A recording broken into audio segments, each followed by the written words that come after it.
మనలో చాలా మందికి మిత్రులు ఉంటారు. స్కూల్లో అయినా, కాలేజీలో అయినా, ఆఖరికి మనం పనిచేసే వర్క్‌లో అయినా. కానీ ఆ మిత్రులని మనం ఒక అవసరానికి ఉపయోగిస్తున్నామని ఒక ఫిలాసఫర్ చెప్తున్నాడు. ఆయన చెప్పిన భావం ప్రకారం నీలో ఉన్న ఆ ఒంటరితనాన్ని చూసి భయపడి నువ్వు ఒక మిత్రుడిని ఎంచుకుంటున్నావు. నీలో ఉన్న ఆ ఒంటరితనం అనే ఖాళీని చూసి దానిని ఎదుర్కోలేక ఒకరిపై ఆధారపడుతున్నామని ఆయన ఫిలాసఫీ సూచిస్తుంది. నిజమే కదా! మనము లోన్‌లీగా ఫీల్ అయిన ప్రతిసారి ఒక ఫ్రెండ్‌కి కాల్ చేయడం, లేదంటే వాళ్ళతో కలిసి తిరగడం లాంటివి మనం చేస్తాం. ఎందుకంటే నేను లోన్లీ పర్సన్ కాదు అని మనకు మనమే ఫీల్ రావడానికి చేసుకునే పనులవి. కానీ అసలు ప్రశ్న ఏంటంటే మనం ఎందుకు ఒంటరిగా ఉండలేకపోతున్నాం?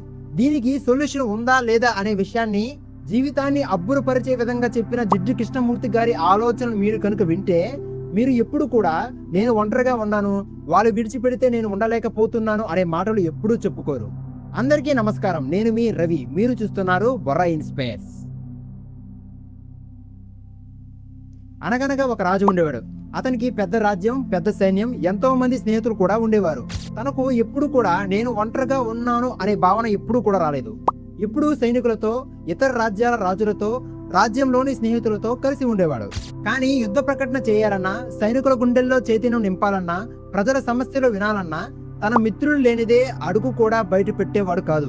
ఒకరోజు తన మిత్రులు లేని సమయంలో రాజ్యంలోని మంత్రులకు, సైనికులకు చైతన్యం నింపాలనే ఉద్దేశంతో ఒక సభను ఏర్పాటు చేశాడు. సభ ప్రారంభమైంది. కానీ ఏం మాట్లాడాలి, ఎలా మాట్లాడితే యుద్ధాన్ని గెలవగలం అనే మోటివేషన్ ఇచ్చే మాటలు అతనికి రావడం లేదు. సైనికులు, మంత్రులు ఇది చూసి జాలిపడ్డారు. ఆ సమయంలో రాజుకి ఒక ఆలోచన వచ్చింది. నా మిత్రులు లేనప్పుడు నేను ఎందుకు మాట్లాడలేకపోతున్నాను అని తనను తాను ప్రశ్నించుకున్నాడు. ఇది రాజు కథ మాత్రమే కాదు, మన కథ కూడా కావచ్చు. మనందరికీ మిత్రులు ఉంటారు. కొంతమంది అయితే ఇతనే నా బెస్ట్ ఫ్రెండ్, ఎన్నో సంవత్సరాల నుంచి మేము కలిసి ఉన్నామని గర్వంగా చెప్పుకుంటారు.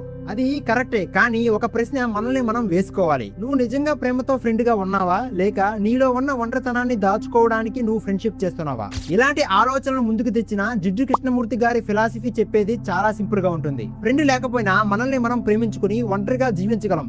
అప్పుడు మాత్రమే స్నేహం నిజమైనదిగా ఉంటుంది. మనము ఒంటరిగా ఉండలేక మనలో ఏదో లోపం ఉందని ఫీల్ అయ్యి ఆ ఖాళీని ఎవరో ఒకరితో నింపాలని ప్రయత్నిస్తే ఆ సంబంధం స్నేహం కాదు, అది ఆధారపడటం మాత్రమే.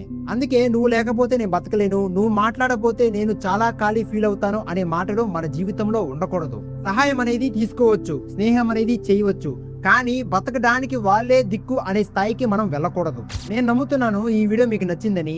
మరిన్ని వీడియోస్ కోసం మన ఛానల్ ని సబ్స్క్రైబ్ చేసుకోండి.